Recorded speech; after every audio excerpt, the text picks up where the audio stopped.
black CEO gets denied service at his own car dealership. But what really happens when identity challenges perception?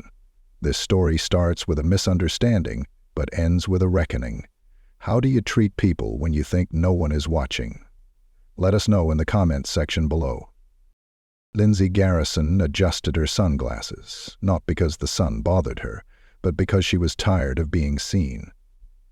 Seen in the wrong way, that is. A black woman in sneakers and a hoodie walking into a glass palace of luxury sedans. She knew what that looked like to people like him. Craig Dunham. The man had been on the job less than a week, already earning whispers among staff for his arrogant tone and fake smile. He wore entitlement like cologne, something loud and suffocating, the kind that lingered even after he left the room. He didn't bother learning names unless they came with titles or stock options. Lindsay had watched him from behind tinted glass in her car as he strutted across the lot, straightening his suit jacket and flashing his teeth at a young receptionist like she was prey. She waited until he disappeared inside before stepping out. No security detail, no assistant, no Bentley. Just her and her old Nikes. That's how she liked to do these surprise visits. Blend in, watch, learn. But not today. The moment she stepped into the dealership, the temperature dropped, not physically, but socially. The receptionist, now seated and scrolling through her phone, barely looked up. The other salesman, too busy chasing quotas, barely blinked. But Craig noticed her the second she passed the showroom's center display, a matte black luxury coupe she personally approved for production. "Ma'am," he called out, voice clipped. "You lost?" Lindsay turned toward him slowly, like time owed her that moment. She didn't smile. She didn't speak. "I said, can I help you?" Craig walked toward her, adjusting his tie as if that made him more official, more important. "Customers use the front desk. This is a secure area." She eyed him. "I am exactly where I need to be." He squinted, then chuckled without warmth. "You're looking for a quote? We've got base models, but if you're looking for financing, I can direct you to one of our partners. They can walk you through something that fits." "Fits?" she echoed. "Yeah. Your budget, your lifestyle." He glanced down at her sneakers. "You probably don't want to waste your time with the performance models." She felt her pulse in her jaw, but didn't let it show. Not yet. Craig turned slightly, gesturing toward the front. "I'll have someone come over. It's just that, well, we get a lot of people walking in trying to browse. It's not really that kind of showroom." He didn't know. That was the incredible part. He didn't know. Or maybe he didn't care to. "You're new here," Lindsay said quietly. "Just took over this location last week," Craig said proudly. "Big changes coming. Management was too soft before. This place needed a firm hand. Someone who knows how to run things efficiently." Her lips twitched. "And that's you." "I've got a decade in automotive sales and regional oversight," he said. "This place was a joke when I got here. No discipline, no numbers. The guy who used to run it, no offense, must have been asleep at the wheel." Lindsay's hand stayed in her hoodie pocket. "Interesting." Craig's phone buzzed. He held up a finger. "Excuse me, just a sec." He turned away, already mid-conversation with someone he clearly deemed more important. Lindsay didn't move. She didn't have to, because someone had noticed her now. It was Leah, her assistant, slipping through the front doors like a shadow with purpose. "Miss Garrison," Leah said a little louder than necessary. "Jason is 5 minutes out. He said he'll meet you by the sales floor when you're ready." Craig spun around, face halfway between confusion and damage control. "Wait, Miss Garrison? As in..." Lindsay tilted her head. "As in CEO Lindsay Garrison?" he stammered. Leah gave a small, satisfied nod. Lindsay stepped forward, not to gloat, but to let the weight of her silence speak. "I came here to see how this location was running, unannounced. I like to see how my customers and staff are treated when no one's performing. Craig's Adam's apple bobbed. I I had no idea. I know, she cut in, finally pulling off her sunglasses. That's the problem. The receptionist had stopped scrolling. A junior salesman had backed up a step from his desk, sensing a storm building. Outside, a silver Lexus pulled up. Jason McAdams, the senior VP, right on time. Leah leaned in, murmuring low enough for only Lindsay to hear. Want me to send him packing now or after Jason hears this? Lindsay looked past Craig, her eyes scanning the showroom she once remodeled with her own hands. Every panel, every color, every scent in the air was chosen by her team. And this man had tried to erase her from it the moment she walked in. She didn't answer Leah yet. Instead, she turned to Craig, voice calm, eyes colder than steel. Walk with me. Let's go over those big changes you mentioned. I want to hear everything. Craig's loafers clicked nervously against the polished tile as he trailed behind Lindsay, who walked like she owned the place, because she did. But he didn't know how to process that yet. His mind still fought the facts, trying to piece together how the woman he'd dismissed was now the center of every whispered conversation around the room. She stopped abruptly in front of the black coupe he had pointed to earlier, the one he claimed she couldn't afford. This model, she said, fingers trailing along the hood like it was an old friend. Do you know who designed the front fascia? Craig swallowed hard. The manufacturer, I assume? I did, she said without turning around.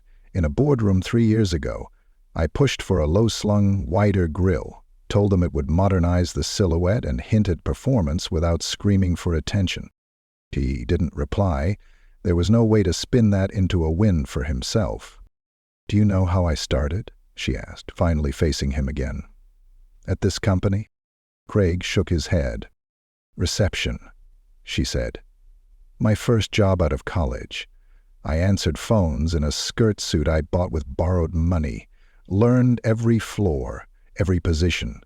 I'd come in early and stay late just to learn finance terms I wasn't even supposed to hear. She paused, then added, You know what no one ever told me back then? That one day people like you would still look at me and see a trespasser. Miss Garrison, I didn't know. I had no idea. I'm so sorry. But you were sure of me, she cut in, weren't you? He opened his mouth, then closed it again. You didn't ask who I was, you assumed. Based on the hoodie, my skin, the sneakers, I was just doing my job. Your job. Her voice stayed low, but it hit like a punch. Your job is to run this dealership. That means understanding this brand's values. This company was built on respect, not reputation, on service, not assumptions. Craig's face flushed deep red, the kind of red that spread from his collar to his ears. Lindsay walked again, and he followed, past a row of SUVs, through a hallway of offices with glass walls. Staff peeked up from behind their desks, murmuring to one another. This wasn't just a spectacle. It was a shift in power, a reckoning in real time. As they passed the finance office, a young black salesman, Malik, stood up.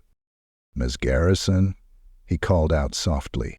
She stopped, offering a smile that actually reached her eyes. Hey, Malik. I just wanted to say, he hesitated, glanced at Craig, then continued. It means a lot, seeing you here, like this. She nodded, her expression softening. Thank you. Keep pushing. When they entered the conference room, Jason McAdams was already seated at the head of the table, phone in hand, but his eyes lifted as Lindsay entered. Lindsay, he said, heard it's been an eventful morning. Jason, she greeted coolly, glad you could make it. Craig lingered awkwardly near the door, unsure if he should sit. Lindsay gestured to the chair across from Jason. Have a seat, Mr. Dunham. We're going to walk through the last 5 days of your leadership. He blinked. Now? Now, she repeated. Jason tapped a few things on his tablet, bringing up numbers. We've been monitoring the transition since the last GM left. You made a lot of internal changes already. Shifted scheduling, pushed out some of the older reps, adjusted sales incentives. I was optimizing, Craig said quickly. trying to streamline operations. "And who did you talk to before doing all that?" Lindsay asked. "Well, no one directly. I just figured." "You figured wrong," Jason said, not unkindly. "This store had one of the highest customer satisfaction scores in the district. You dropped it by 9% in 5 days. Lindsay didn't sit. She stood beside the glass wall, arms crossed, looking out at the showroom as if she could still hear the echoes of Craig's arrogance from earlier. "I built this company with my father's lessons in mind," she said. "You know what he told me, Craig? He said, how you treat people when you think they're nobody tells the world who you are. Well, it mean any harm." "But you caused harm," she said sharply. "You humiliated me. And I'm not the first person you've done that to, am I?" Craig blinked. "You told a janitor yesterday to use the back door because she was blocking the front view," Lindsay continued. "You moved Malik off rotation because you didn't like his presentation style, even though his numbers were top 3, and you shut down community outreach programs without approval." Jason slid his tablet across the table. "Here's the report. We had concerns already, but this morning confirmed everything." Craig's voice cracked. "This was a misunderstanding." "No," Lindsay said. "This was a culture problem." The room fell silent. A quiet kind of silence, the type that settles like dust after something heavy has been dropped. "I'd like your resignation by the end of today," she said. "You'll be paid out for the month, but your time here is over." Craig opened his mouth again, but there was nothing left to say. As he stood and fumbled with his folder, Jason offered a professional but firm nod toward the door. After he left, Lindsay turned back toward the window, watching the way light hit the paint of the black coupe in the center of the floor. "Leah," she called out. Her assistant opened the door almost immediately, tablet in hand. "I want a meeting with the rest of the regional GMs tomorrow, in person, no Zoom." "Already set," Leah replied. "And contact HR. We're launching the inclusivity audit I put on hold." Leah smiled. "Finally." "Finally," Lindsay repeated. Outside the office, employees buzzed with cautious energy.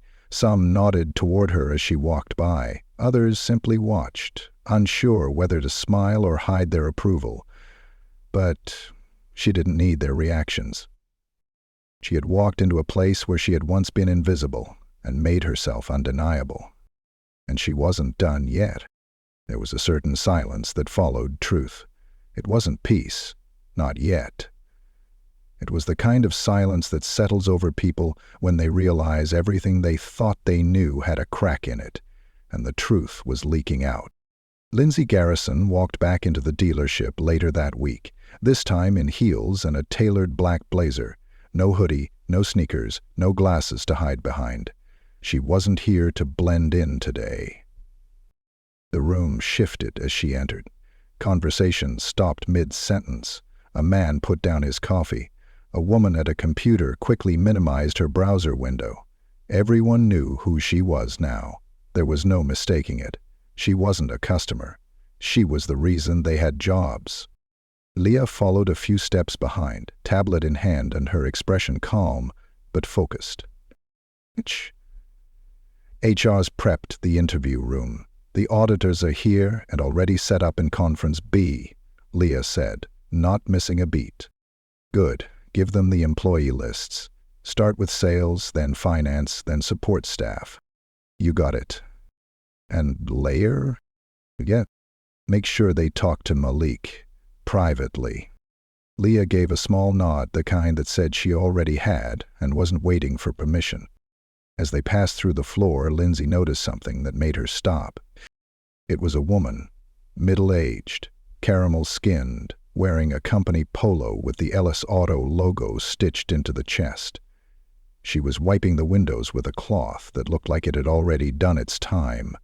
Her eyes met Lindsay's briefly, and in that glance there was something unspoken, something that said, "I saw what happened. I've lived through it too." Lindsay walked over. "What's your name?" she asked. The woman seemed startled. Cynthia, ma'am. No, ma'am, just Lindsay. She held out her hand. How long you been here? 4 years. You like it? Cynthia hesitated, then shrugged. Used to. That was all she needed to hear. You'll be meeting with our culture team this week.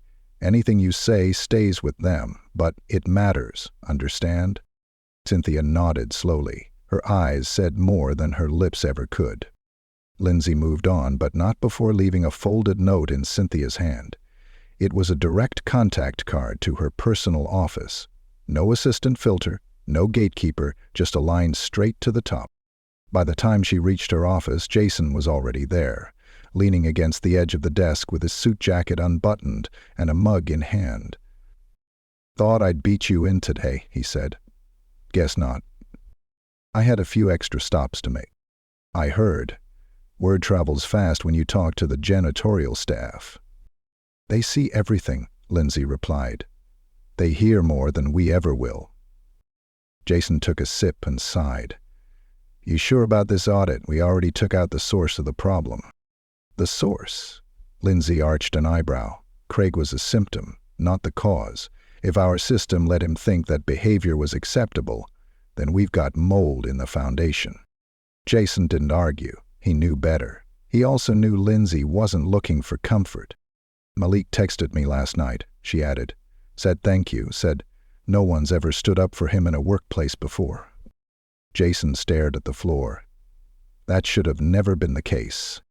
No, it shouldn't. The door cracked open again. It was Leah. "Malik's done with his interview, said the auditors asked the right questions. HR wants to bring in the rest of the department heads for a 4 p.m. debrief." "Good," Lindsay said. "What about our media team?" "They're prepping a statement. Drafted something about recommitting to equity and transparency, but I told them to hold." "Hold for what?" "For your words." Lindsay turned to the window. She could see the edge of the lot from here, a row of freshly detailed sedans gleaming under the spring sun. Beyond that, just rooftops, the world outside, the world watching. It had only been a few days since the incident with Craig, but footage had leaked. Someone had filmed part of the interaction. It had been posted, then reposted, then picked up by outlets across the country. The headline was brutal and accurate. Black CEO denied service at her own dealership. She hadn't spoken on it publicly yet. She hadn't needed to. The silence said enough. But now, she would have to say something. "Call in the videographer," Lindsay said. "Let's do it today." "You sure?" Jason asked. "I built this place with my father's values. I won't let silence rewrite that." That afternoon, Lindsay stood under the glow of soft studio lights. A camera focused on her like an open eye. No teleprompter, no script. She took a breath, then another, and began. "I'm Lindsay Garrison, CEO of Ellis Auto Group. Some of you have heard my name for the first time this week. Others have known it since this company was born. What happened in our showroom last week wasn't just a misunderstanding. It was a mirror, one that revealed something uncomfortable, but necessary." The lights were warm, the room was quiet, every sentence landed with clarity, every pause deliberate. This company stands for access, for dignity, for giving people the benefit of the doubt. That didn't happen to me, and I'm the CEO, so imagine how often it happens to others. She didn't raise her voice. She didn't need to. "We're not issuing an apology, we're issuing a correction, not to our statement but to our culture. This isn't about one person, it's about all of us. It's about how we choose to see each other, especially when we don't know who's watching." The camera kept rolling. So did the truth. This will not be swept under a rug. There will be audits, there will be training, there will be accountability, because if we say we stand for something, then we have to stand up for it when it counts. She exhaled and let the weight of her own words settle into her bones. And then, softly, "Thank you for seeing me, and thank you for making sure no one else has to fight to be seen here again." The light faded. Later that evening, as the sun dipped behind the buildings, Lindsay sat alone in her office, the film crew gone, the dealership quiet. On her desk, a photo of her father in a frame, his arm around a much younger version of her. They were standing in front of the very first Ellis showroom, back when the sign was crooked and the paint peeled, but the dream was solid. "You told me to lead with my name," she whispered to the photo. "I finally did." And tomorrow she'd lead again. The next morning began with a buzz. Not just in the dealership, not just in town, but across the entire country. Lindsay Garrison's video had gone viral overnight. Major outlets reposted it, journalists quoted it, college professors assigned it, and the comment section, usually a minefield, was a wave of support, admiration, and something rarer: reflection. Inside the dealership something had shifted, not just in tone, but in presence. Malik wore his Ellis Auto badge with a confidence that hadn't been there last week. Cynthia walked taller. Even the receptionist, usually glued to her screen, stood when Lindsay entered, her eyes steady, her voice respectful. Lindsay didn't need to say anything. The video had done that already. But she wanted to say something. That's why she called a staff-wide meeting. No suits, no slides, just voices in a circle, team leads, janitors, techs, sales staff, and even part-timers. Leah helped organize the chairs in a loose, open layout. Jason stood by the door, giving polite nods to employees as they entered. When the room filled, Lindsay stood in the center, not on a podium, not behind a table, just standing, just present. "Thank you for being here," she said, her voice natural. "And thank you for staying. After everything." A few people nodded, some folded their arms, most just watched. "You already know what happened last week. Some of you saw it. Some of you heard it. And if you're anything like me, some of you have lived it, more times than you can count." Cynthia's eyes flicked up. Malik shifted in his seat. "I've thought long and hard about what I want this place to be, not just as a CEO, but as a woman who knows what it means to walk into a space and be told, without words, that she doesn't belong." She turned slowly, making eye contact with every corner of the room. "No more of that. Not here. Not now. Not ever again." The room stayed silent, but something warm pulsed beneath it. "I'm not here to police your thoughts," she continued, "but I am here to protect this space, to make sure it reflects the dignity of the people who walk through these doors, customers and staff alike." She took a breath. "We're launching new training, but more than that, we're launching new conversations, regular ones, real ones, monthly equity circles, voluntary but encouraged, with food, with honesty, with no managers hovering, just people, talking." People began to murmur, "This was different. This was real." "And we're building a mentorship program," she added. "If you've been here a while and you know the ropes, you'll be paired with someone new, not just to teach policy, but to build trust, to model respect." Malik raised his hand. "I'd like to be part of that." "You will be," Lindsay said, smiling. A few more hands followed, then more. A ripple of commitment, a quiet chorus of "count me in." When the meeting ended, people didn't scatter like usual. They lingered, they formed clusters, they talked. Lindsay watched it all and felt something click into place, something her father would have been proud of. Later that afternoon, Jason met her in the executive office. "You did it," he said, not quite surprised, but clearly impressed. "We started it," she corrected. "The doing never ends." He nodded, then pulled out a paper. "Got a letter this morning," he said, "from corporate. They want to highlight your statement in the annual leadership conference. Thought you might want to give the keynote." Lindsay raised an eyebrow. "They sure about that? Last time I checked, corporate didn't love when people rocked the boat." Jason grinned.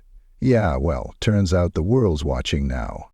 She glanced at the paper, then set it down. "Tell them I'll do it," she said, "but only if we stream it publicly, no edits, no filter. Jason's grin widened. Thought you might say that.